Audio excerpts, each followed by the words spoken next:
السلام علیکم ورحمۃ اللہ وبرکاتہ۔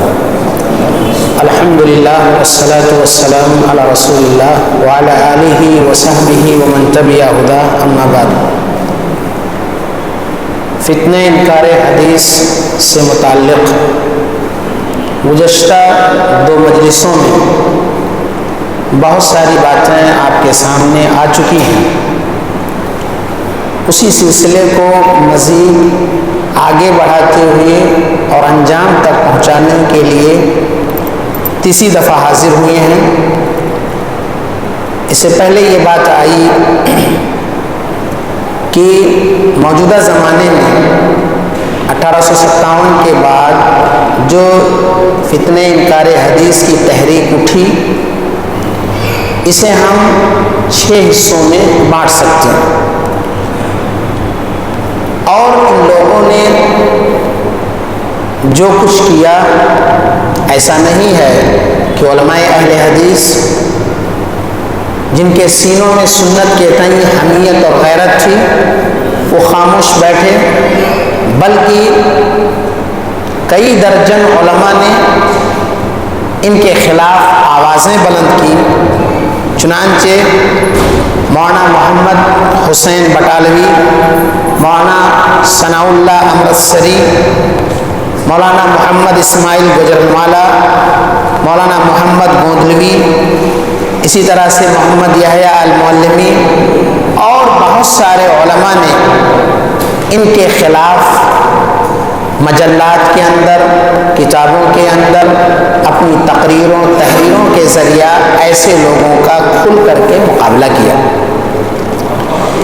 ان لوگوں نے جو حدیثوں کا انکار کیا ہے، ان انکار کے پیچھے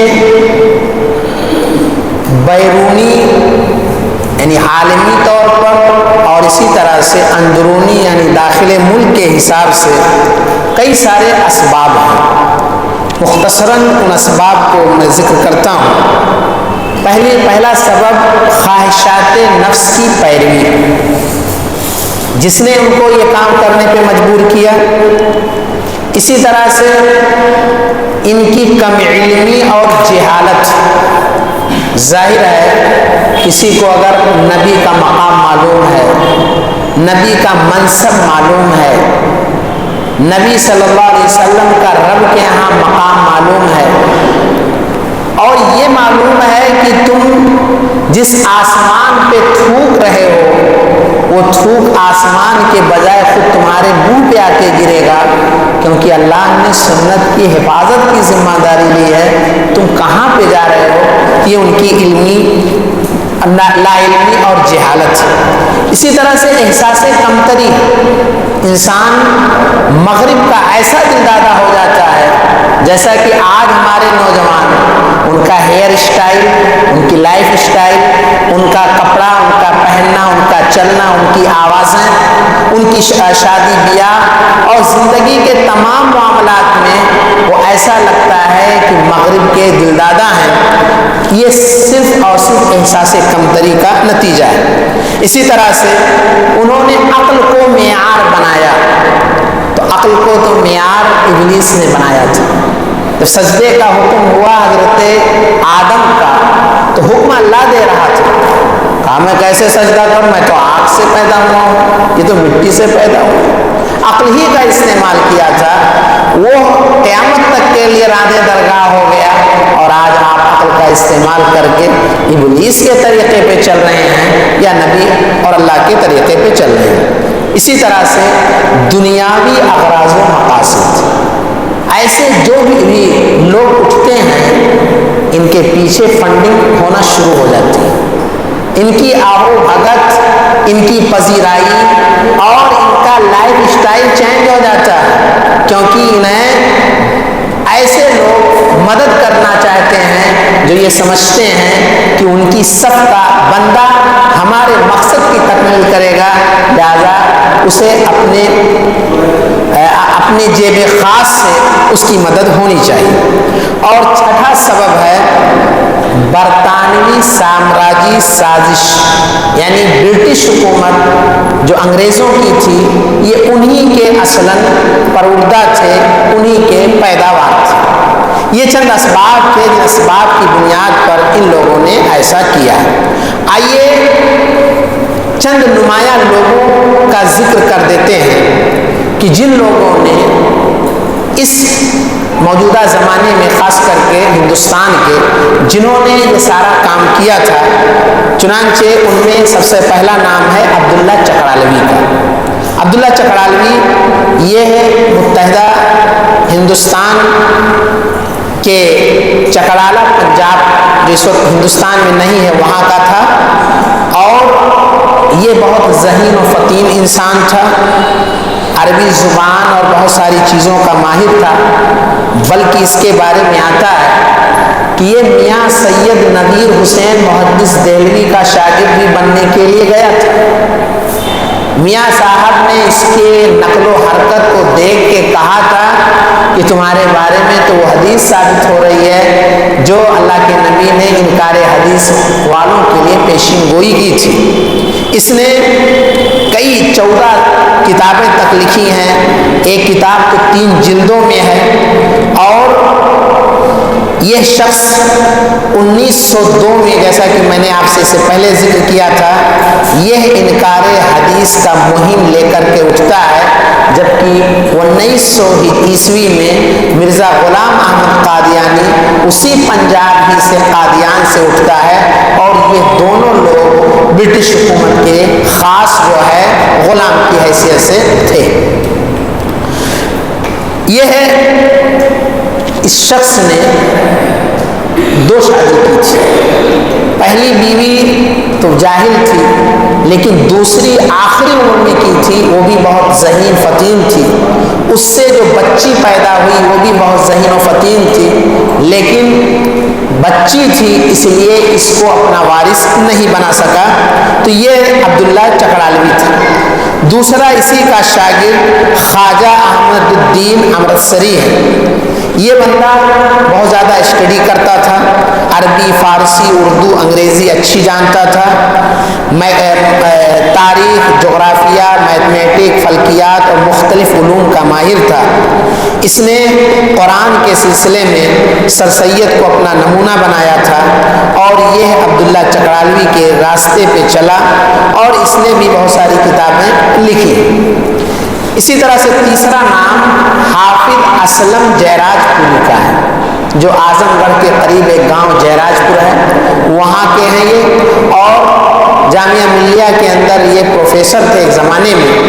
ان کی کتاب تاریخ امت آج بھی بہت سارے مدرسوں میں پڑھی جاتی ہے۔ یہ بھی بندہ اچھے گھرانے کا تھا، لیکن یہ بھی اچھی زبان پانے کے باوجود، تاریخ کا اچھا علم رکھنے کے باوجود، لیکن یہ بھی انکار حدیث کی راہ پہ چلا، اور کھل کر کے اس نے علم میراث اور دیگر دادا کے میراث میں پوتے کا حق نہیں ہے، اس مسئلے کو قرآن سے یا حدیث سے نہ سمجھ کر کے پھر اس شخص نے انکار حدیث کی راہ اختیار کی۔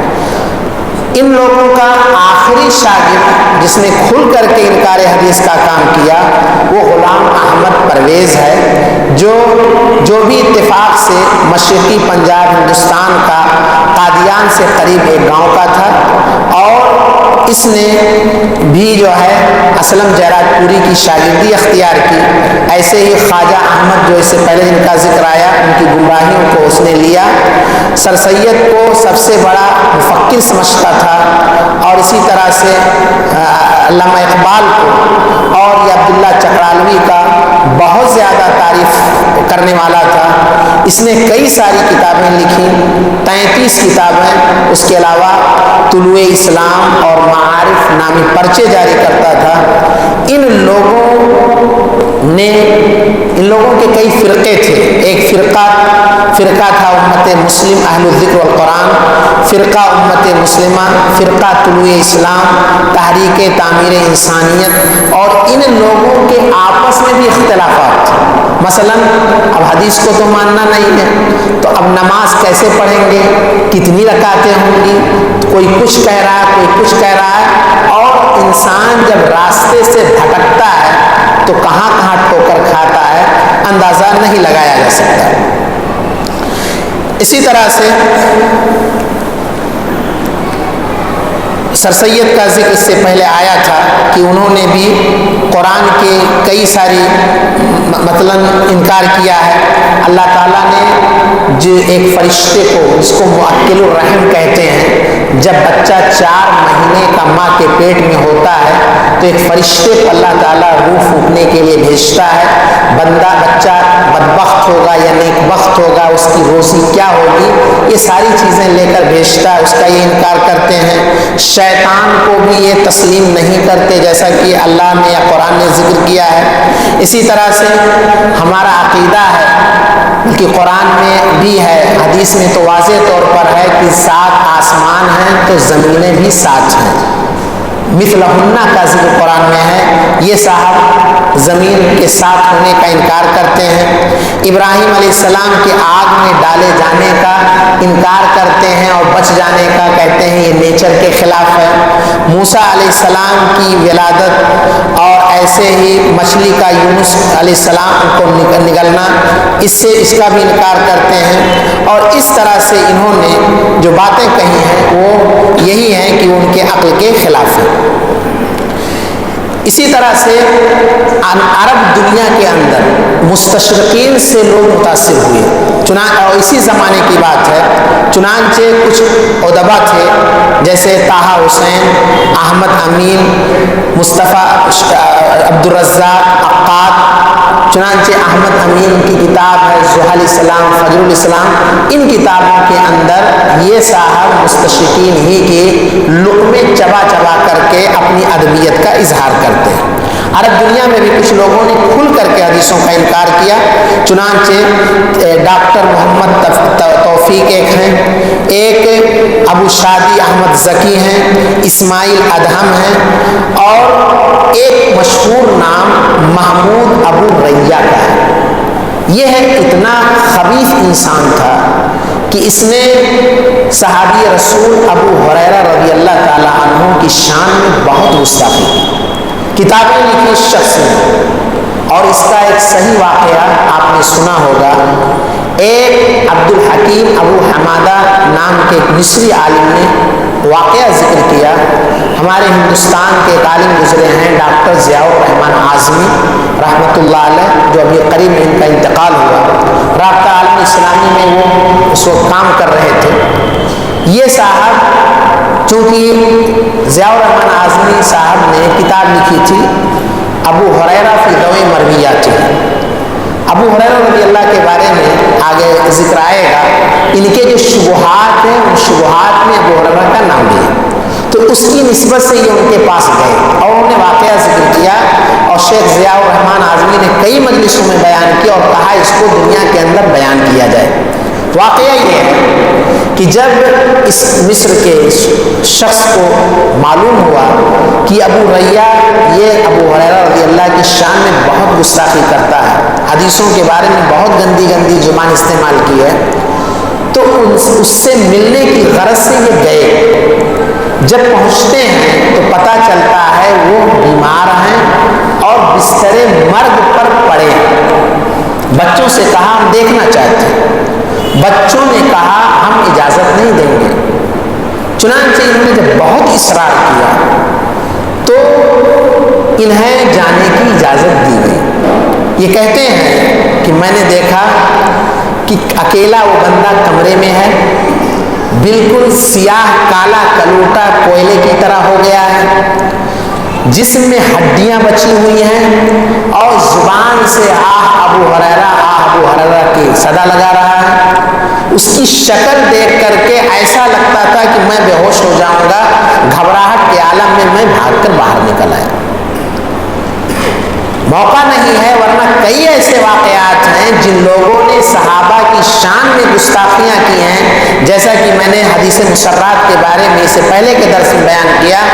اللہ رب العزت نے ایسے لوگوں کو، کیونکہ صحابہ کی شان میں گستاخی کرنا مقصد نبی کی شان میں گستاخی ہے، اور نبی کی شان میں گستاخی کا مطلب پورے دین کا جنازہ نکالنا۔ تو یہ محمود ابو ریاح یہ ان لوگوں میں سے ہے جس نے ایسا کیا تھا۔ پھر وہ آ کر کے یہ واقعہ بیان کرتے ہیں۔ اسی طرح سے کچھ لوگوں نے کھل کر کے انکار نہیں کیا لیکن جزوی طور پہ انکار کیا۔ ان میں سے سید رشید رضا ہیں، احمد امین مصری ہیں، ایسے ہی معمر قذافی جس کا نام دنیا جانتی ہے، یہ بھی بندہ انہی لوگوں میں سے ہے، اور جس کے بارے میں شیخ ابن باز وغیرہ کا کفر کا فتویٰ بھی ہے۔ عبداللہ عنان ہیں، شیخ محمد شلتوت ہیں، شیخ محمد بخیت ہیں، اس قسم کے لوگ ہیں جنہوں نے جزوی طور پر حدیثوں کا انکار کیا۔ آئیے اپنے کچھ ابھی زندہ لوگوں کی، بلکہ ایک اور صاحب کا ذکر کر دوں جو زندہ نہیں ہے۔ مولانا مودودی صاحب کا اس سے پہلے ذکر آیا ہے کہ انہوں نے، یہ بھی ان لوگوں میں سے ہیں جنہوں نے حدیثوں کے لیے چور راستہ کھولا، جن کی زبان صحابہ کے تئیں محفوظ نہیں ہے۔ حضرت عثمان رضی اللہ تعالی عنہ، جن کی عقد میں نبی صلی اللہ علیہ وسلم کی 2 بیٹیاں ہیں، جن کی شان اتنی عظیم ہے کہ جب یہ افواہ ہوئی کہ مکہ والوں نے آپ کو قتل کر دیا ہے صلح حدیبیہ کے موقع پر، 1400 صحابہ آپ صلی اللہ علیہ وسلم کے ہاتھ پہ بیعت لیتے ہیں کہ ہم حضرت عثمان کے خون کا بدلہ لیں گے مدینہ مکہ والوں سے، اور 14 لوگوں کے بارے میں حدیث میں ہے کہ سب کو اللہ نے مغفرت کر دی۔ قرآن میں اس بیعت کا ذکر موجود ہے جنہوں نے جنگ تبوک کے موقع پر، جنہوں نے مدینہ میں بیر روما کو مسلمانوں کے لیے کیا، جنہوں نے نبی کی عزت کو بچاتے ہوئے کہ نبی کے شہر میں کچھ نہ ہو اپنی جان حوالے کر دی۔ ایسے انسان جس کے بارے میں نبی کہتے ہیں میں اس انسان سے شرم کیسے نہ کھاؤں جس سے جبریل امین شرماتے ہیں، اور شرم و حیا یہ ایمان کا حصہ ہے، ان کے بارے میں انہوں نے تہمت لگائی ہے کہ ان کے یہاں اقربا پروری تھی، ان کے بارے میں بہت گندی باتیں انہوں نے خلافت و ملوکیت میں کہی ہیں۔ انہوں نے بھی گل کم نہیں کھلائے ہیں، بلکہ انہوں نے جیسا کہ میں نے بتلایا حضرت سلیمان والی حدیث کے بارے میں، یا اسی طرح سے ان کے بارے میں آپ پڑھیں گے تفہیم القرآن میں تو اللہ رب العزت کی صفات کے بارے میں انہوں نے ٹھوکریں کھائی ہیں، انہوں نے نبی انبیاء کی شان میں گستاخیاں کی ہیں، انہوں نے صحابہ کی شان میں گستاخیاں کی ہیں، اور انہوں نے وہ گل کھلائے ہیں کہ جنہیں سن کر کے ایک مسلمان کو بجائے اس کے ان سے محبت ہونے کے ان سے نفرت ہوگی۔ حالانکہ انہوں نے ایک جماعت قائم کی، بہت سارے لوگوں کی اصلاح بھی ہوئی ہے، لیکن ہمیں جو چیز واضح ہے ہمیں لوگوں کو ان غلطیوں میں نہ پڑنے کے لیے ہمیں لوگوں کو بتانا ضروری ہے۔ تو یہ مودودی صاحب ہیں جن کے بارے میں اتنی بات بتانا ضروری تھا۔ آئیے نئے زمانے کے جو زندہ کچھ لوگوں کے ولی ہیں، لیکن میں تو یہ کہوں گا ولی الشیطان ہیں، 2 لوگوں کا میں ذکر خاص کر کے کرنا چاہتا ہوں۔ ایک ہے راشد شاذ جو بھی زندہ ہیں، مسٹر انداز میں ہیں، علی گڑھ مسلم یونیورسٹی کے پروفیسر ہیں، جنہوں نے ابھی کچھ دنوں پہلے، کچھ سالوں پہلے ایک برج کورس شروع کیا تھا کہ مدارس کے جو فضلاء فارغ ہو کر آتے ہیں انہیں اچک کر کے اس میں رکھ کر اور ان کے ذہنوں کو خراب کیا جائے تاکہ مارکیٹ میں ویسے لوگ پیدا ہوں۔ راشد شاذ سے انہوں نے حدیث کی حجیت کا انکار کیا ہے، یعنی حدیثیں حجت کے دلیل کے لائق نہیں ہیں، انہوں نے اجماع کی حجیت کا انکار کیا۔ یہ آپ کو سمجھنا چاہیے، اہل علم اس بات کو جانتے ہیں کہ شریعت کے 4 مصادر ہیں، شریعت کے 4 مصادر ہیں، یعنی ہم دین کو لیں گے 4 طریقوں سے، 4 راستوں سے۔ پہلا راستہ ہے قرآن، یعنی آپ دوسرے لفظ میں کہہ لیں کہ جیسے 4 کنویں ہیں، ان 4 کنووں سے پانی کا بھرنا. تو پہلا قرآن ہے، یہ ہمارے لیے مصدر ہے، اسے ہم دلیل لیتے ہیں. دوسرا ہے حدیث رسول، اور میں بتا چکا ہوں کہ قرآن و حدیث میں مسائل کے باب میں دونوں یکساں درجے.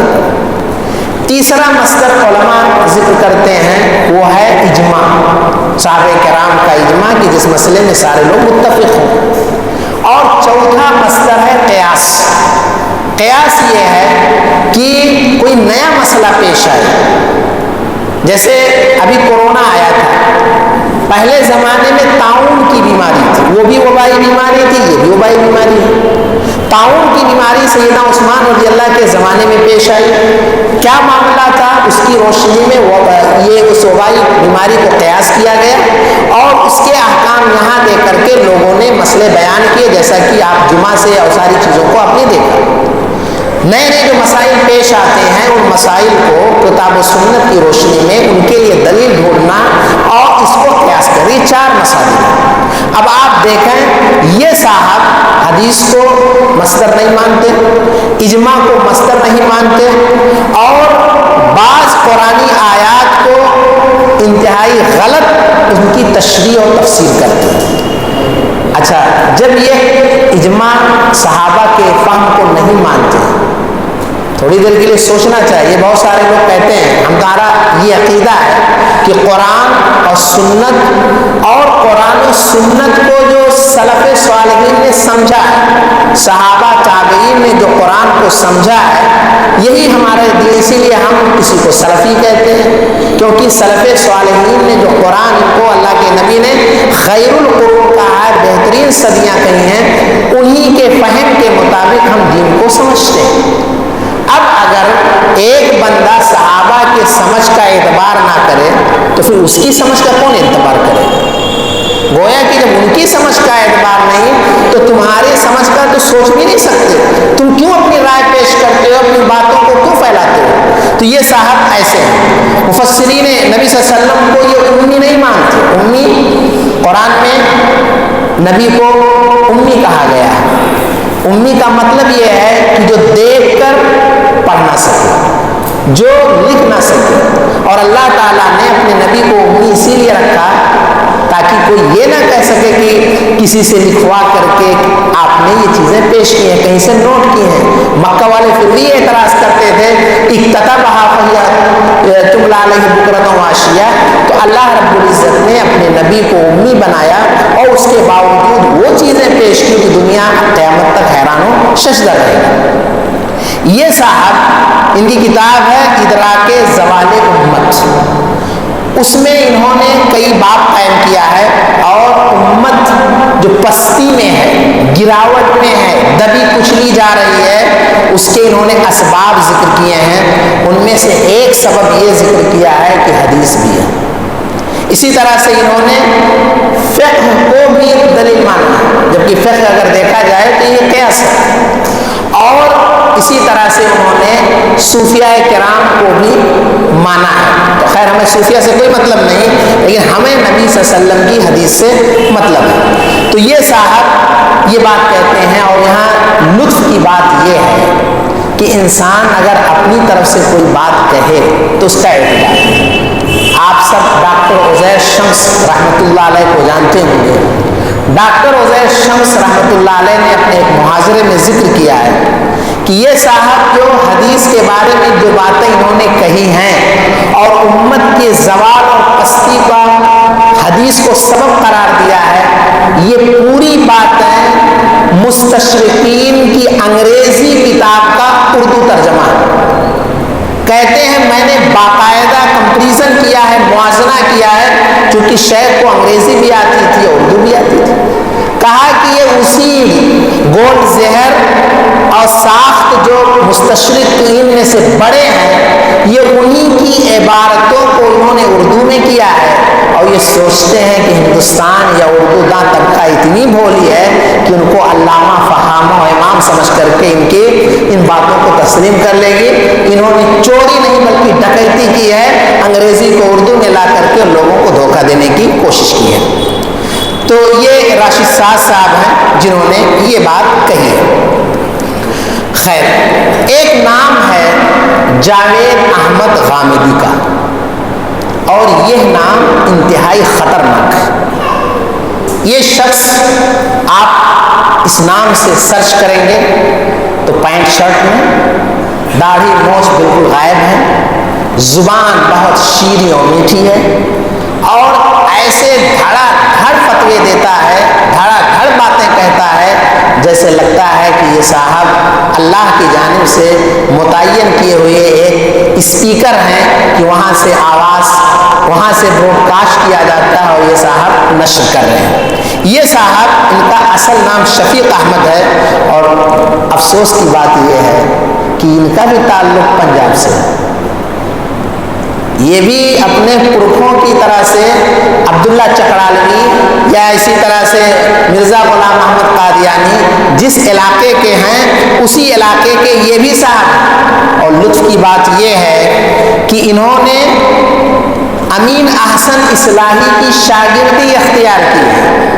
وہ امین احسن اصلاحی جو حمید الدین فراہی کے شاگرد ہیں، اور حمید الدین فراہی کا سلسلہ سر سید سے جڑتا ہے، گویا کہ ادھر سے کان پکڑیں یا ادھر سے پکڑیں، یہ صاحب ادھر ہی کے ہیں۔ یہ جو ہے 9/11 کے بعد ایک تلاش کی ماڈرن دین کی تشریح اپنے انگریز آقاؤں کے تحت کوئی کرے پڑوسی ملک میں، چنانچہ انہی کا نام نکلا، اور یہ ہے عبداللہ چکرالوی اور غلام احمد پرویز کی طرح سے، بلکہ ان سے آگے بڑھ کر کے یہ صاحب ایک مکمل نئے دین کو پیش کرتے ہیں، ایک نئے دین کو یہ پیش کرتے ہیں۔ ان کی زبان بہت شیریں ہے، میٹھی ہے، بہت چرب زبان ہے، اور بہت ہی تحمل پسند ہے، یعنی ان کے یہاں برداشت کا مادہ بھی بہت زیادہ ہے۔ یہ ہے الیکٹرانک میڈیا پر انہیں خوب سنا جاتا ہے، اور خوب ان کے فالورز ہیں، ان کے اپنے خود من گھڑت اصول ہیں۔ یہ حدیث اور سنت کی من چاہی تفسیر کرتے ہیں، ہزاروں صحیح حدیثوں کا انہوں نے انکار کیا ہے۔ آئیے ان کے چند عقائد دیکھتے ہیں جو انہوں نے پیش کیا ہے۔ ان کا کہنا ہے کہ عیسیٰ علیہ السلام وفات پا چکے ہیں، کیونکہ قرآن میں یا احادیث میں یہ ہے انہیں زندہ اٹھا لیا گیا ہے، وما قتلوه وما صلبوه ولكن شبه لهم بل رفعه الله، بلکہ اللہ نے ان کو اٹھا لیا ہے۔ لیکن یہ صاحب کہتے ہیں نہیں، عیسیٰ علیہ السلام وفات پا چکے۔ یہ مہدی کا بھی انکار کرتے ہیں، جو عیسیٰ علیہ السلام سے پہلے آئیں گے، جن کی 7 سال حکومت رہے گی، جیسا کہ صحیح حدیث میں آیا ہے۔ یہ ہے غلام احمد پرویز جو منکر حدیث تھا۔ ایسے ہی مرزا غلام احمد قادیانی جو نبی ہونے کا دعویٰ کیا تھا، جس سے ثناء اللہ امرتسری رحمۃ اللہ علیہ نے مناظرہ کیا تھا اور اسے شکست دی تھی، اور کہا تھا کہ جو پہلے مرے گا سمجھو وہ ہارا ہوا ہے، یہ پہلے مرتا ہے باتھ روم اور گندگی غلاظت میں مرتا ہے، اور اس کے 40 سال کے بعد ثناء اللہ امرتسری وفات پاتے ہیں۔ یہ صاحب کہتے ہیں یہ دونوں کافر نہیں ہیں، کسی مسلمان کو کافر قرار دینے کا حق کسی کو حاصل نہیں۔ اسی طرح سے ان کا کہنا ہے کہ سنتوں کی تعداد صرف 27 ہے، سنتوں حدیثوں کی تعداد صرف 27 ہے، گویا اس کے علاوہ ساری ان کے یہاں بالکل اعتبار کے قابل نہیں ہے۔ انہوں نے رجم، جس کی حد شریعت نے متعین کی ہے کہ اگر شادی شدہ ہے اور ثابت ہو گیا تو اسلامی حکومت پتھر سے مار مار کے ختم کرے گی، اور غیر شادی شدہ ہے تو اسے 100 کوڑے لگائے گی اور شہر بدر کرے گی۔ یہ کہتے ہیں شراب پینے والے اور رجم والے پر کوئی حد نہیں ہے۔ اسی طرح سے قرآن کریم کی 7 بلکہ 10 قرأتیں ہیں، 7 متواتر ہیں، لیکن یہ کہتے ہیں صرف ایک قرأت ہے، بقیہ قرأتیں نہیں۔ اسی طرح سے یہ ان کا کہنا ہے کہ یہ جو بقیہ قرأتیں ہیں یہ عجمی سازش کا نتیجہ ہے، یعنی لوگوں نے اپنے طور پہ گڑھ کر پیش کیا ہے۔ یہ کہتے ہیں مسلم، غیر مسلم اور مرد و عورت جبکہ قرآن کہتا ہے وَاسْتَشْهِدُوا شَهِيدَيْنِ مِن رِجَالِكُمْ کہ مردوں میں سے 2 لوگوں کو گواہ بناؤ. اگر 2 گواہ نہیں ہیں تو ایک مرد کے مقابل میں 2 عورتیں. اور وجہ بتائی قرآن نے کہ ایک بھولے گی تو دوسری یاد کرائے گی. شہداء کے لیے، شہید گواہوں کے لیے حدیث میں قرآن میں ہے کہ ان کے لیے امانت دار ہونا چاہیے. یہ صاحب کہتے ہیں سب برابر ہیں. تو گویا کہ قرآن کی آیت کا بھی انکار کر رہے ہیں.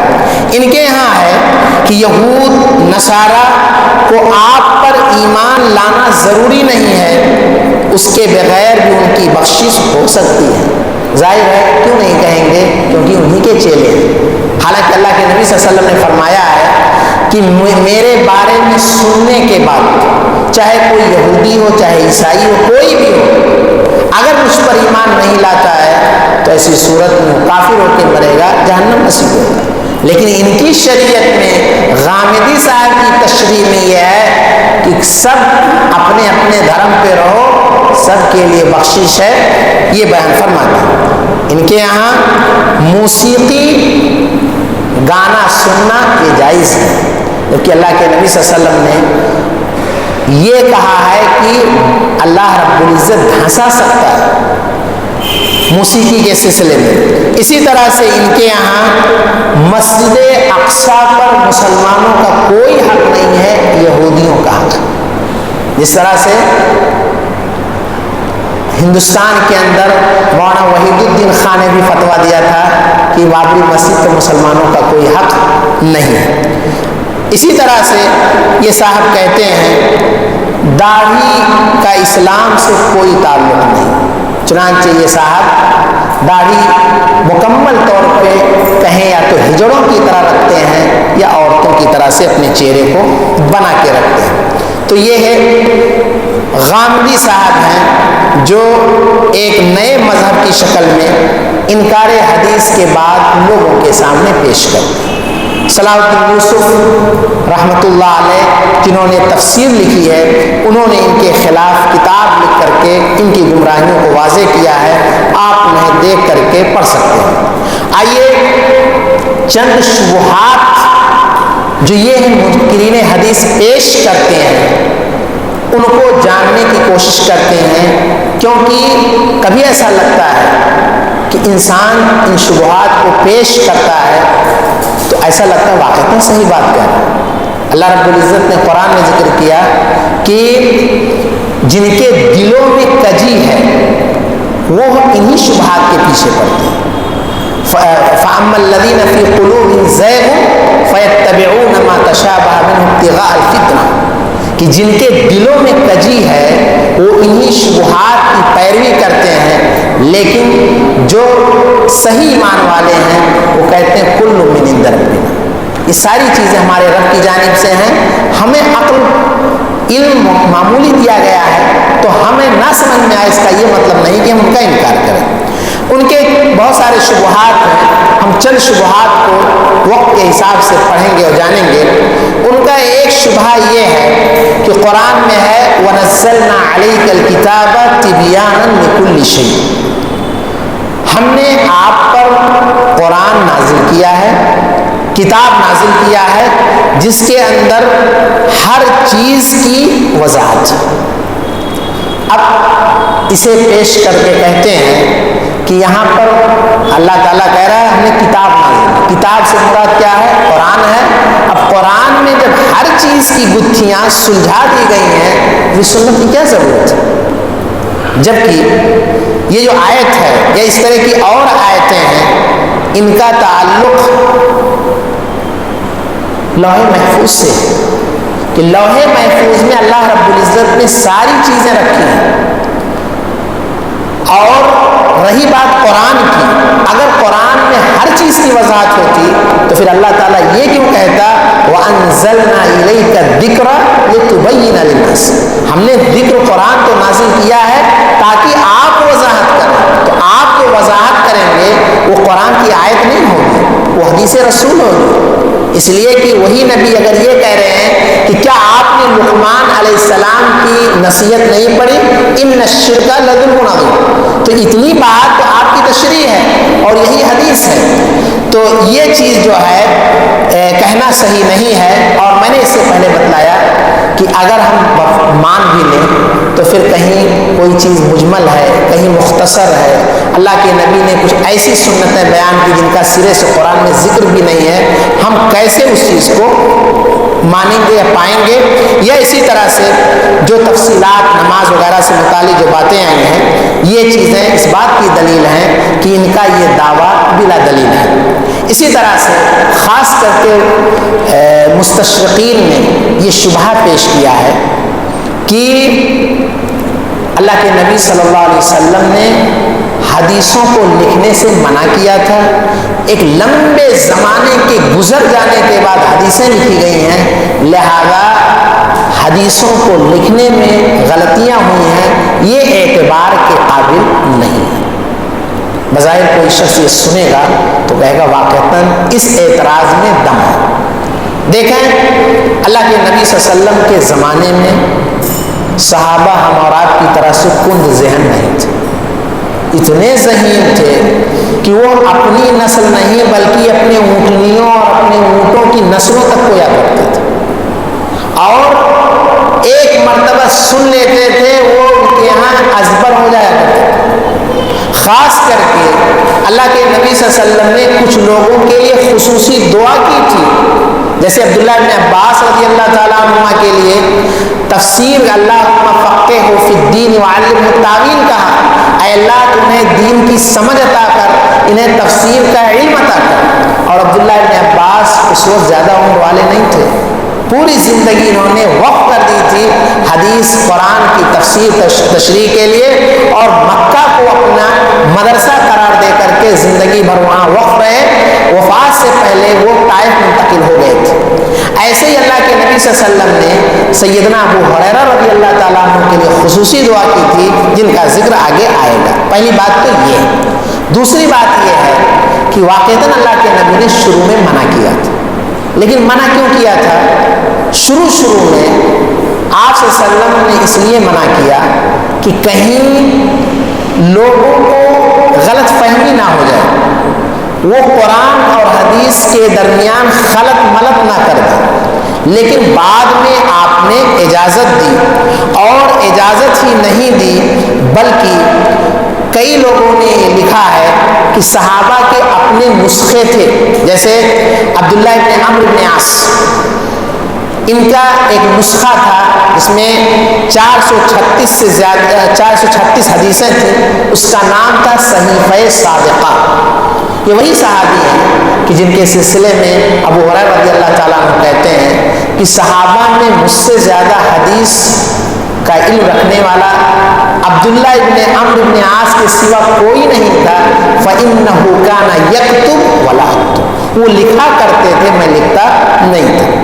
ایسے ہی صحیفہ حماد بن منبہ جس کے اندر ابو ہریرہ رضی اللہ کی حدیث ہیں، جابر رضی اللہ تعالیٰ عنہ کا صحیفہ، انس رضی اللہ تعالیٰ عنہ کا صحیفہ، ایسے ہی 52 صحابہ کرام کا نام آتا ہے جنہوں نے حدیثیں نوٹ کی تھیں، اور ان کے شاگردوں کے پاس وہ نسخے پائے گئے تھے اور حدیث کی کتابوں میں وہ نسخے نوٹ کیے گئے۔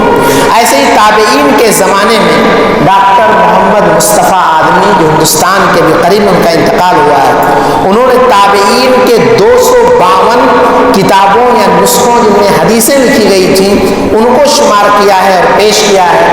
یہ بات صحیح ہے کہ ظاہر سی بات ہے، کہتے ہیں ضرورت ایجاد کی ماں ہوتی ہے۔ انسان کو جب کسی چیز کی ضرورت پڑتی ہے تو مجبوری میں صحیح انسان ان چیزوں کے بارے میں غور کرتا ہے۔ جب اتنے ذہین فطین تھے تو وہ کیوں یہ کشف کریں گے کہ ہاتھ سے لکھیں؟ لیکن جب باقاعدہ سرکاری طور پہ یہ مہم چلائی گئی سیدنا عمر بن عبدالعزیز رحمۃ اللہ علیہ کے زمانے میں، چنانچہ امام زہری، ابو بکر ابن حزم وغیرہ نے حدیثیں لکھنا شروع کیا۔ یہی وجہ ہے کہ یہ مستشرقین ابو ہریرہ رضی اللہ کو نشانہ بناتے ہیں، امام زہری کو نشانہ بناتے ہیں، کیونکہ انہی کے ذریعہ ایسے لوگوں کی قلعی کھلتی ہے۔ ان لوگوں نے اور بھی چیزوں سے دلیل پکڑی ہے، مطلب یہ کیا ہے کیا شبہات پیش کیے ہیں۔ اسی میں سے ایک آیت ہے ما فرطنا فی الکتاب من شیء، ہم نے کتاب کے اندر کوئی بھی کوتاہی نہیں کی ہے۔ یہ بھی آیت لوح محفوظ سے متعلق ہے، اور لوح محفوظ جیسے کہ اس سے پہلے بتلایا گیا کہ اسی سے متعلق ہے۔ اللہ رب العزت نے قرآن کریم میں کئی جگہ پر اس طرح کی وضاحت کی ہے جس سے پتہ چلتا ہے کہ ان کا یہ شبہ بے معنی ہے۔ ان کا ایک شبہ یہ ہے کہ اللہ نے کہا ہے انا نحن نزلنا الذکر وانا لہ لحافظون، اللہ نے قرآن کی حفاظت کی ذمہ داری لی ہے، سنت کی حفاظت کی ذمہ داری نہیں لی ہے۔ لیکن میں نے آپ سے بتلایا تھا کہ یہاں پر قرآن کے ساتھ ساتھ سنت کی حفاظت کا بھی مسئلہ ہے، اس لیے کہ سنت قرآن اگر وہی ہے تو سنت بھی وہی ہے، اور قرآن کی حفاظت اسی صورت میں ہو سکتی ہے جب سنت کی حفاظت کی جائے۔ ان کے من جملہ اعتراضات میں شبہات میں سے ایک شبہ یہ بھی ہے، کہتے ہیں، اور خاص کر کے یہ مستشرقین کا شبہ ہے، ان کا کہنا یہ ہے کہ اللہ کے نبی صلی اللہ علیہ وسلم کی جو حدیثیں ہیں، جو آپ کے ارشادات ہیں، یہ ہے اس زمانے کے جو حالات تھے، لوگوں کے جو مسائل اور معاملات تھے، انہی کو سامنے رکھتے ہوئے نازل ہوئی ہیں، اور قرآن میں جو مخاطب کیا گیا ہے وہ وہی صحابہ کرام، وہی عرب تھے، لہذا ہم جیسے لوگوں کو اس کے اندر کیوں شامل کیا جائے؟ اگر تھوڑی دیر کے لیے کوئی دیکھے تو واقعتاً بات ایسی ہے کہ نبی صلی اللہ علیہ وسلم کے زمانے میں مثلا بدکاری کا واقعہ پیش آیا، نبی صلی اللہ علیہ وسلم کے زمانے میں لعان کا واقعہ پیش آیا، نبی صلی اللہ علیہ وسلم کے زمانے میں فساد فی الارض یا خرابہ کہ کچھ لوگوں نے چرواہے کو ذبح کر کیا اور اس کے ساتھ ایسا کیا، پھر آپ صلی اللہ علیہ وسلم نے ان کے ساتھ برتاؤ کیا، یا آپ صلی اللہ علیہ وسلم کے سامنے جو معاملات آتے تھے اس کو مطلب فرماتے تھے۔ تو یہ کہتے ہیں کہ ہم اس کے مخاطب کیسے ہیں؟ حالانکہ یہ بھول گئے قرآن کی اس آیت کو جس میں ہے وَمَا أَرْسَلْنَا إِلَّا كَافَّةً لِلنَّاسِ بَشِيرًا وَنَذِيرًا، ہم نے نبی کو تمام لوگوں کے لیے بشیر و نذیر بنا کے بھیجا۔ وَمَا أَرْسَلْنَاكَ إِلَّا رَحْمَةً لِلْعَالَمِينَ، سارے جہان کے لیے ہم آپ کو رحمت بنا کے بھیجے ہیں۔ آپ خود فرماتے ہیں کہ پہلے کے انبیاء کسی خاص علاقے، خطے، قوم کے لیے بھیجے جاتے تھے، اور ہمیں قیامت تک کے لیے سارے لوگوں کے لیے بھیجا گیا ہے، لہذا یہ کہنا غلط ہے۔ دوسری بات یہ ہے کہ اللہ کے نبی صلی اللہ علیہ وسلم کی لائی ہوئی شریعت یہ خود اس بات کا پتہ دیتی ہے کہ ہر زمانے کے لیے وہ لائق ہے، مناسب ہے، لہذا مختلف قسم کی مشکلات جب آتے ہیں تو ہمیں قرآن و حدیث کے اندر اس کا حل مل جاتا ہے، اور یہ اللہ کی طرف سے، اس اللہ کو یہ پتہ ہے کہ قیامت تک کیا ہونے والا ہے۔ مثلا ایک حدیث میں اللہ کے نبی نے فرمایا کہ جب دجال آئے گا تو اس کا ایک دن سال بھر کے برابر، ایک دن مہینے کے برابر، ایک دن ہفتے کے برابر، اور بقیہ دن عام دنوں کے برابر ہوگا۔ یہ اللہ کے نبی صلی اللہ علیہ وسلم نے فرمایا۔ صحابہ نے پوچھا اللہ کے نبی صلی اللہ علیہ وسلم ہم نمازیں کیسے پڑھیں گے؟ آپ نے دجال کے زمانے کا یہ واقعہ بیان کیا۔ اب سوال یہ ہے کہ اگر اسی زمانے کی بات ہوتی تو آپ اتنا بعد والے زمانے کی بات کیوں کہتے ہیں؟ یا اللہ کے نبی صلی اللہ علیہ وسلم نے پیشین گوئیاں کچھ کی ہیں، اویس قرنی کے بارے میں آپ نے فرمایا جو حضرت عمر رضی اللہ کے زمانے میں وہ آتے ہیں، حج میں ان سے ملاقات ہوتی ہے، ان سے دعا کراتے ہیں اور انہیں بتلاتے ہیں کہ اللہ کے نبی صلی اللہ علیہ وسلم نے آپ کے بارے میں ایسا ایسا کہا۔ تو جو قیامت کی نشانیاں آپ نے بتلائی ہیں، جن فتنوں کے بارے میں آپ نے خبر دی ہے، یہ ساری چیزیں کیا اسی زمانے کے لیے تھی؟ نماز، روزے اور دیگر احکام و مسائل ہیں۔ اب اللہ کے نبی نے کہا جو کھڑے ہو کر نہیں پڑھ سکتا بیٹھ کے پڑھے، بیٹھ کے نہیں پڑھ سکتا لیٹ کے پڑھے، لیکن نماز پڑھنے کا۔ اگر اس زمانے میں گھٹنے کے مریض اتنے نہیں تھے جتنا آج پائے جاتے ہیں کہ ہر مسجد میں کرسی رکھنا ضروری ہے، تو کیا ہم یہ کہیں گے شاید اس زمانے میں کوئی کرسی بیٹھتا بھی نہ رہا ہو؟ لیکن یہ حدیث بتلاتی ہے کہ ایک زمانہ آئے گا جو رسم بن جائے گی کہ ہر کوئی کرسی پہ بیٹھے گا چاہے کھڑا ہونے کے لائق ہو جائے، لیکن جو معذور ہیں ان لوگوں کے لیے حل موجود ہے۔ اسی طرح سے وہ لوگ کہتے ہیں، یہ کیا کہتے ہیں، یہ منکرین حدیث، کہ قرآن ہمیں اتحاد کی دعوت دیتا ہے، یکجہتی کی دعوت دیتا ہے، اور یہ حدیثیں جو ہیں اتحاد کے راستے میں اختلاف کو پیدا کرتی ہیں۔ حالانکہ انہیں سمجھنا چاہیے کہ تم جس جھنڈے کو لے کے اٹھے ہو، خود تمہارے درمیان کئی فرقے ہو گئے، خود تمہارے اپنے بڑوں سے کئی سارے اختلافات ہو گئے، اور تم یہ بھول گئے کہ کتاب و سنت ایک ہی چشمے سے جاری ہونے والے ہیں۔ ہماری سمجھ میں کوئی بات آئے یا نہ آئے، یہ ہے ہمارے سمجھ کی غلطی ہو سکتی ہے، لیکن قرآن و حدیث کے درمیان اختلاف نہیں ہو سکتا ہے، لہذا یہ بھی ان کا شبہہ کسی بے وزن ثابت ہوا۔ اسی طرح سے یہ کہتے ہیں کہ یہ سنت جو ہے یہ اجمیوں کی سازش کا نتیجہ ہے۔ کیسے؟ کہتے امام بخاری، امام مسلم، امام ترمذی، امام ابو داؤد، امام ابن ماجہ، امام نسائی، کہتے ہیں یہ سب کے سب عرب نہیں تھے، اجمی تھے، یعنی عربی نسل کے نہیں تھے۔ یا آج کل کی زبان میں یہ کہا جائے سعودیہ یا اس قسم کے جو خلیجی ممالک جو عرب ہیں ان میں سے نہیں، لہذا یہ عجم کے تھے، بخارا، سمرقند اور اس قسم افغانستان اس قسم کے علاقوں کے تھے، لہذا ان لوگوں نے سازش کر کے حدیثیں بیان کی۔ حالانکہ یہ بھی انتہائی غلط بات ہے۔ آپ دیکھیں امام مالک رحمۃ اللہ علیہ کی کتاب ہے موطا، یہ تو مدینہ چھوڑ کے کہیں گئے ہی نہیں، یہ خالص عربی تھے۔ امام شافعی یہ قریشی ہیں، غزہ میں پیدا ہوئے تھے، یتیم تھے، ان کی ماں اچھی تعلیم کے لیے مکہ لے جاتی ہیں اور ان کی تعلیم و تربیت کرتی ہیں، یہ بھی جو ہے اجمی نہیں تھے، عربی تھے۔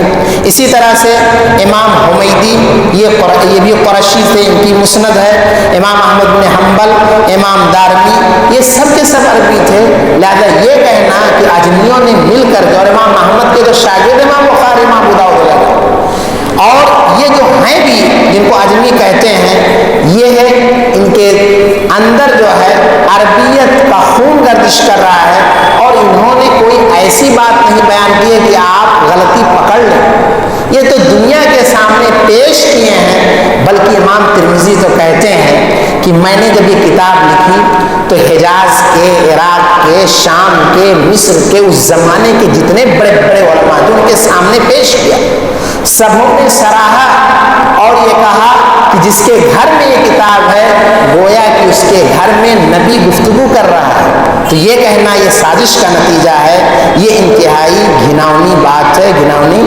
حرکت ہے۔ اسی طرح سے ان لوگوں نے یہ کہا کہ یہ خاص کر کے مستشرقین نے کہ سنت یہ بہت بعد کی پیداوار ہے، جیسا کہ اس سے پہلے میں نے اشارہ کیا تھا کہ اب بعد میں جب پیدا کیا گیا لکھی گئی ہیں، تو جیسے تورات اور انجیل کے اندر گڑبڑیاں ہوئی ہیں، ایسے سنت کے اندر گڑبڑیاں ہوئی ہیں۔ لیکن میں نے آپ سے بتلایا تھا کہ صحابہ کرام کے زمانے میں بھی حدیثیں لکھی جاتی تھیں، اور جس فتنے کا ذکر ہے یہ یہ لوگ اس کو اپنی باتوں کو ثابت کرنے کے لیے 1 صدی 100 سال کے بعد لے جا کر کے دکھاتے ہیں کہ یہاں فتنے سے یہ فتنہ مراد ہے، جبکہ حضرت عثمان کی شہادت کا فتنہ ہے۔ اور اس زمانے میں بہت سارے صحابہ موجود تھے، لہذا یہ کہنا غلط ہے، کیونکہ 35 ہجری میں ان کی وفات ہوتی ہے۔ اسی طرح سے یہ بطور دلیل کے پیش کرتے ہیں کہ دلیل یہ ہے کہ امام مالک رحمۃ اللہ علیہ کی موطا جو پہلی کتاب مانی جاتی ہے، اس کے اندر بہت ساری ایسی روایتیں ہیں جن کی سندوں کا پتہ نہیں، جو منقطع ہیں، سند کٹی ہوئی ہے، اس طرح کی بات ہے۔ لیکن حقیقت یہ ہے کہ یہ بات صحیح نہیں ہے جو یہ پیش کرتے ہیں، بلکہ امام مالک رحمۃ اللہ علیہ کی حدیث کی جو کتاب ہے اس کے اندر جو باتیں ہیں ان کی اصل لوگوں کے درمیان موجود ہے۔ یہ ہے ایک نام ابو ہریرہ رضی اللہ تعالیٰ عنہ کو پیش کرتے ہیں اور کہتے ہیں کہ ابو ہریرہ رضی اللہ تعالیٰ عنہ یہ بہت حدیثیں بیان کرتے تھے، نبی صلی اللہ علیہ وسلم کے لیے پیٹ پالنے کے لیے اپنے آپ کو باقی رکھے ہوئے۔ حالانکہ اور اس سلسلے میں ایک حدیث وہ پیش کرتے ہیں، اس حدیث کا مطلب یہ ہے کہ انہوں نے کہا کہ لوگ کہتے ہیں ابو ہریرہ بہت حدیثیں بیان کرتے ہیں، تو حضرت ابو ہریرہ رضی اللہ تعالیٰ عنہ نے کہا کہ مہاجر صحابہ جو تھے وہ تجارت میں لگے ہوئے تھے، انصار صحابہ کھیتی باڑی میں لگے ہوئے تھے، لیکن یہ ابو ہریرہ حدیث کا علم حاصل کرنے کے لیے بھوکا پیاسا رہ کر نبی کے دروازے پر پڑا رہتا تھا تاکہ آپ سے کوئی نہ کوئی سنت سیکھ لے۔ اور جہاں تک یہ بات ہے کہ ابو ہریرہ رضی اللہ تعالیٰ عنہ، جیسا کہ میں نے بتلایا تھا کہ اللہ کے نبی صلی اللہ علیہ وسلم نے ان کے لیے دعا کی تھی کہ اللہ تو اس بندے کی محبت کو، یعنی ابو ہریرہ کی محبت کو اور ان کی ماں کی محبت کو تمام لوگوں کے دلوں میں بٹھا دے۔ چنانچہ وہ کہتے ہیں کہ جو بھی بندہ میرے بارے میں سنتا ہے، مجھے دیکھتا ہے، مجھ سے وہ محبت کرتا ہے۔ اسی طرح سے اللہ کے نبی نے ایک دفعہ ابو ہریرہ رضی اللہ تعالیٰ عنہ، جیسا کہ صحیح بخاری میں موجود ہے، انہوں نے کہا اللہ کے نبی صلی اللہ علیہ وسلم میں آپ سے حدیثیں سنتا ہوں لیکن بھول جاتا ہوں۔ تو اللہ کے نبی صلی اللہ علیہ وسلم نے کہا اپنی چادر پھیلاؤ، پھیلایا، پھر آپ صلی اللہ علیہ وسلم نے دعا کر کے ایسے ہاتھ رکھا، کہا لپیٹ لو، کہتے ہیں اس کے بعد سے پھر میں بھولا نہیں، یعنی جو کچھ میں نے سنا یا بعد میں صحابہ سے سنا وہ میں بھولا نہیں ہوں۔ ابو ہریرہ رضی اللہ تعالیٰ عنہ سے جو حدیثیں آتی ہیں وہ 5374 حدیثیں، یعنی سندوں کے ساتھ، لیکن اگر خالی متن دیکھیں گے وہ تقریباً 2000 ہے۔ اور ابو ہریرہ رضی اللہ تعالیٰ عنہ ایک دفعہ اس قسم کی افواہیں تھیں تو شیخ ضیاء الرحمن اعظمی رحمۃ اللہ علیہ نے لوجیکل انداز میں دنیا والوں کو سمجھا کر کے حیران کر دیا۔ انہوں نے اپنا MA کا جو ان کا رسالہ یا تھیسس تھی وہ ابو ہریرہ رضی اللہ تعالیٰ عنہ کے تعلق سے، انہوں نے یہ کہا کہ ابو ہریرہ رضی اللہ تعالیٰ عنہ نبی صلی اللہ علیہ وسلم کے ساتھ جتنے دن تھے تقریباً وہ 1000 دن ہوتے ہیں، اور ان کی جو حدیثیں ہیں اگر سندوں کو ہٹا دیا جائے، صرف متن دیکھا جائے تو 2000 ہے۔ اب یہ بتلائیے جو آدمی دنوں رات اس زمانے میں بھی حدیث کے لیے لگا رہے، 2 حدیثیں ایک دن میں یاد کرنا مشکل نہیں، تو ابو ہریرہ رضی اللہ تعالیٰ عنہ نے اگر 2 حدیثیں یاد کر لی تو کون گناہ کر دیا، کہاں زیادہ بیان کیا ہے۔ خاص کر کے ابو ہریرہ رضی اللہ تعالیٰ عنہ کے لیے اللہ کے نبی نے دعا کی ہے، اور دعا ہی نہیں بلکہ آپ کو بتلائیں ایک صحیح واقعہ یہ ہے، مروان ابن حکم ایک اموی خلیفہ ہیں، اموی خلیفہ ہیں۔ ایک دفعہ انہوں نے حضرت ابو ہریرہ رضی اللہ تعالیٰ عنہ کا امتحان لیا۔ کیسے امتحان لیا؟ انہوں نے کہا کہ آپ کچھ حدیثیں جو ہیں سنائیں۔ چارپائی کے پیچھے ایک ابی زوائرہ نامی شخص کو بٹھا دیا، تقریباً بعد نے کہا 100 حدیثیں یا جو بھی حدیثیں ان سے کہا وہ سنا رہے ہیں اور ادھر لکھ رہے ہیں، اور ان کو خبر نہیں ہے کہ کون ہماری ریکارڈنگ کر رہا ہے آج کل کی زبان میں۔ ابو ہریرہ رضی اللہ تعالیٰ عنہ سنا کے چلے گئے۔ سال بھر کے بعد پھر انہیں طلب کیا گیا اور کہا گیا کہ آپ سال بھر پہلے جو حدیثیں بیان کیے تھے وہ حدیثیں سنائیں۔ وہ آدمی اس تحریر کو لے کے پیچھے بیٹھ کے سن رہا ہے، کہتے ہیں فما زاد ولا نقص ولا قدم ولا اخر، جو سال بھر پہلے سنایا تھا اس میں نہ انہوں نے کچھ اضافہ کیا، نہ کمی کی، نہ آگے کیا، نہ پیچھے کیا۔ یہ ویسے ہی جیسے امام بخاری رحمۃ اللہ علیہ کا اہل بغداد نے امتحان لیا تھا، جب بہت مشہور تھا کہ یہ بہت بڑے حافظ ہیں، چنانچہ مجلس لگائی گئی اور لوگوں نے پلاننگ کیا، 10 لوگوں کو تیار کیا، ہر ایک کو 10 حدیثیں دی گئیں اور حدیث کی متن کو دوسری کی سندوں سے پورا خلط ملط کیا گیا۔ ایک حدیث ہے، اس کی سند دوسرے کو لگایا گیا، دوسرے کو اس کو لگایا گیا، اس طرح سے 10 لوگوں کو تیار کیا گیا۔ ایک آ رہا ہے، ایک بار دیگرے اپنی 10 حدیثیں سناتا ہے، امام بخاری کہتے ہیں نہیں معلوم۔ دوسرا تیسرا ایسے 10 لوگ آتے ہیں، مجمع میں لوگ یہ سمجھتے ہیں یہ تو جھوٹ میں افواہی، یہ بہت بڑے حافظ ہیں، ان کو تو کچھ آتا ہی جاتا نہیں۔ جب سارے لوگ سنا کے فارغ ہوئے تو امام بخاری نے کہا پہلا آدمی آیا، اس نے ایسے 10 حدیثیں سنائیں جیسے سنایا تھا، اس کا صحیح یہ ہے، پھر ان کا صحیح سے سنایا۔ پھر دوسرا آیا، اس نے ایسے سے سنایا، اس کا صحیح، ایسے سب کا سنانے کے بعد تب لوگوں کو احساس ہوا یہ معمولی آدمی نہیں ہے، اور جب یہ معمولی آدمی نہیں ہے تو یہ اجمی ہیں، یہ بخارا کے ہیں، افغانستان کے قریب شہر خرطن کا وہاں وفات پاتے ہیں، پھر اجمی سازش کیسے؟ جب اللہ رب العزت کا دین ہے، وہ جس سے چاہے دین کا کام لے سکتا ہے، دشمن سے بھی کام لے سکتا ہے، کسی کے پیٹ میں مروڑ ہو تو اس سے کیا کہہ سکتے ہیں۔ ابو ہریرہ رضی اللہ تعالیٰ عنہ نے یہ جو حدیثیں بیان کی ہیں، جیسا میں نے ابھی ذکر کیا، محمود ابو ریہ کے بھی کھٹک رہے ہیں، یا ایسے ہی اس زمانے میں سلمان ندوی صاحب جو حدیث کے عالم ہیں، لیکن انہوں نے نہ معاویہ رضی اللہ کو چھوڑا، نہ ابو ہریرہ رضی اللہ تعالیٰ عنہ کا چھوڑا، اور اب تو دھیرے دھیرے مزاری بنتے جا رہے ہیں، اللہ ہی خیر کرے۔ ابو ہریرہ رضی اللہ تعالیٰ عنہ نے جو بہت ساری حدیثیں بیان کی، ان کے کئی اسباب ہیں۔ پہلا سبب یہ ہے کہ انہیں حدیث کے سلسلے میں بہت زیادہ حرص ہے۔ آج بھی اگر کوئی بچہ جنون کی حد تک کسی فن سے محبت کرتا ہے تو وہ یاد کرتا ہے۔ دوسرا یہ کہ نبی صلی اللہ علیہ وسلم کے ساتھ چپکے ہوئے رہتے تھے، انہوں نے یاد رکھا تو نبی کی دعا کا نتیجہ ہے، اور اللہ رب العزت اپنے نبی کی دعا جب قبول کر لیتا ہے تو پھر خود ذہن بھی ذہین بن سکتا ہے۔ پورے طور پر اس کے لیے فارغ تھے، یہ بھی ایک سبب ہے۔ اسی طرح سے یہ نبی صلی اللہ علیہ وسلم کی حدیثوں کی تلاش میں یہ بعد میں بھی لوگوں سے رابطے میں تھے۔ اسی طرح سے انہوں نے اس لیے بیان کیا، ایک حدیث میں ہے کہ یہ کہتے ہیں کہ میں نے نبی صلی اللہ علیہ وسلم سے 2 صندوق علم حاصل کیا، ایک کو تو میں نے پھیلا دیا ہے، اور ایک کو اگر پھیلاؤں گا تو میری یہ شہرت کاٹ دی جائے گی، کیونکہ بہت سارے فتنوں کے بارے میں بہت سارے لوگوں سے متعلق ہے۔ لیکن کہتے ہیں کہ وفات سے پہلے انہوں نے انہیں بھی بیان کر دیا۔ اسی طرح سے ابو ہریرہ رضی اللہ تعالیٰ نے لمبی عمر پائی تھی، مدینہ میں تھے، گورنر تھے۔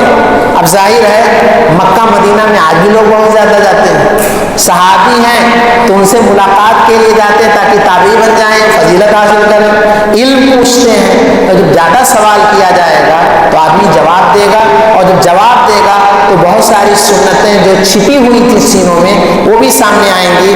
چنانچہ 78 سال کسی نے کئی ساری باتیں کہی ہیں، 78 سال جو ہے یہ زندہ تھے، سن 57 یا 58 یا 59 ہجری میں وفات پاتے ہیں، تو ایک لمبا زمانہ پانے کی صورت میں انہیں موقع ملا کہ حدیثیں زیادہ سے زیادہ بیان کریں۔ اسی طرح سے ان کے شبہات میں ایک خبر واحد والا شبہ ہے جس کو میں اس سے پہلے بیان کر چکا ہوں، لیکن میں چند مثالیں دیتا ہوں کہ نبی صلی اللہ علیہ وسلم کے زمانے میں بھی ایک آدمی کے خبر پر دلیل پکڑی گئی ہے۔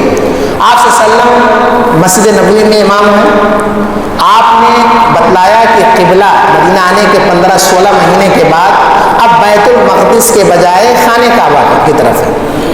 مسجد نبی والوں کے لیے کوئی مسئلہ نہیں، بعض روایتوں میں آتا ہے فجر میں، بعض میں عصر میں۔ ایک بندہ پڑھ کے قبا میں جاتا ہے یا یہ خبر لے کر قبا میں جاتا ہے، مسجد قبا میں نماز پڑھ رہے ہیں لوگ، نماز کی حالت میں جا کے کہتا ہے قبلہ تبدیل ہو گیا، نماز کی حالت میں امام اور مقتدی سیدھے خانہ کعبہ کی طرف رخ کر لیتے ہیں، حالانکہ نماز کو قرآن نے ایمان کہا ہے دوسرے پارے میں، اور اس نماز کو وہ صحابہ حالت نماز میں ایک آدمی کی بنیاد پہ اپنا قبلہ بدل دیتے ہیں، یہ اس بات کی دلیل ہے کہ ان کے ہاں ایک آدمی کی خبر بھی حجت ہے۔ اسی طرح سے ابھی میں نے اس سے پہلے گدھے والا ذکر کیا کہ گدھے کا کھانا ان کے ہاں جائز تھا، خیبر کے موقع پر پک رہا ہے گدھے کا گوشت، ایک آدمی آ کے بتلاتا ہے، وہ فوراً ہانڈیاں پھینک دیتے ہیں، آگے کی طرف نہیں دیکھتے۔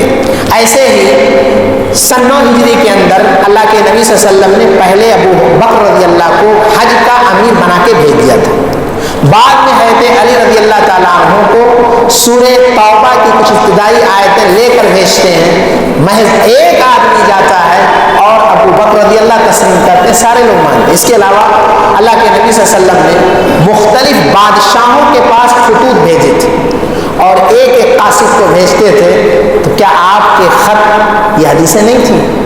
آپ کا خط یہ پیغام نہیں تھا؟ ایک آدمی لے کے جا رہا ہے، آپ کو بھی بھروسہ ہے اور جن کے پاس خبر پہنچ رہی ہے وہ بھی بھروسے مند ہے۔ اس کے علاوہ اور بہت ساری چیزیں ہیں جو اس بات کی دلیل ہیں کہ خبر جو ہے، حدیثیں جو ہیں خبر واحد حجت ہے۔ ایک شبہ اور پیش کرتے ہیں اور یہ شبہ جاننے اور سمجھنے کی ضرورت ہے، وہ یہ کہتے ہیں کہ صحیح بخاری میں 2602 حدیثیں ہیں، ایسے ہی سنن ابی داؤد میں 4800 حدیثیں ہیں۔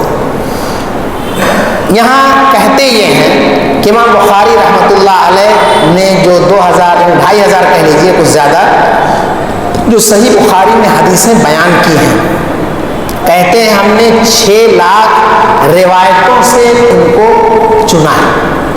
امام ابو داؤد جن کے یہاں 4800 حدیثیں ہیں اور 600 مرسل روایتیں ہیں، یہ کہتے ہیں میں نے 5 لاکھ حدیثوں سے انہیں اخذ کیا۔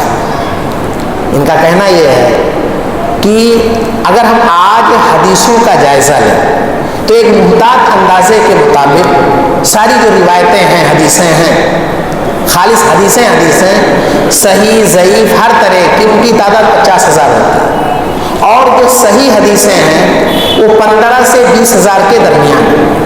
چنانچہ شیخ ضیاء الرحمن اعظمی کی کتاب ہے الجامع الکامل فی الحدیث الصحیح الشامل، اس کے اندر جو حدیثیں ہیں وہ جو میں نے بتایا صحیح اسی کے اندر ہے۔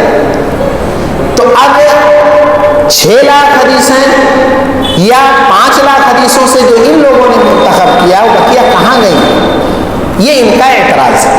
اور اگر ہم نہیں جانتے، خالی ذہن ہیں، تو واقعتاً یہ سوچیں گے اس کا مطلب حدیثوں کا اچھا خاصا مجموعہ ضائع ہو گیا۔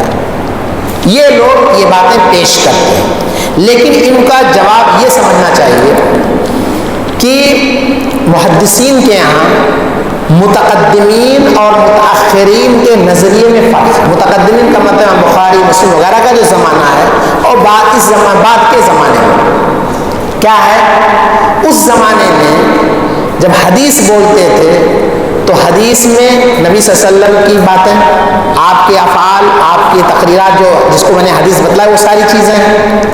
ایسے ہی صحابہ کے فتاووں کو بھی وہ حدیث کہتے تھے، تابعین صحابہ کے شاگرد جو تھے ان کی باتوں کو بھی حدیث کہتے تھے۔ اس کے علاوہ ایک حدیث اگر اس کی 100 سند ہے، اور سند میں بتا چکا ہوں کہ وہ لوگوں کا سلسلہ جو امام بخاری یا مسلم سے لے کر نبی صلی اللہ علیہ وسلم تک پہنچتا ہے، انہوں نے ان سے سنا، انہوں نے ان سے، یہ اس کو سند بولتے ہیں۔ اب آپ اندازہ کیجئے، جیسے ایک حدیث ہے، مشہور حدیث ہے، من کذب علی متعمدا فلیتبوأ مقعدہ من النار۔ اللہ کے نبی صلی اللہ علیہ وسلم نے فرمایا جو میرے اوپر جھوٹ جان بوجھ کے گڑھتا ہے تو وہ اپنا ٹھکانہ جہنم میں بنائے، چاہے مقصد اچھا ہو یا برا ہو۔ یہ حدیث اس کو متواتر کہتے ہیں، اس کی 100 سند ہے۔ اب ہم اس زمانے کے لوگ اس کو ایک حدیث مانتے ہیں،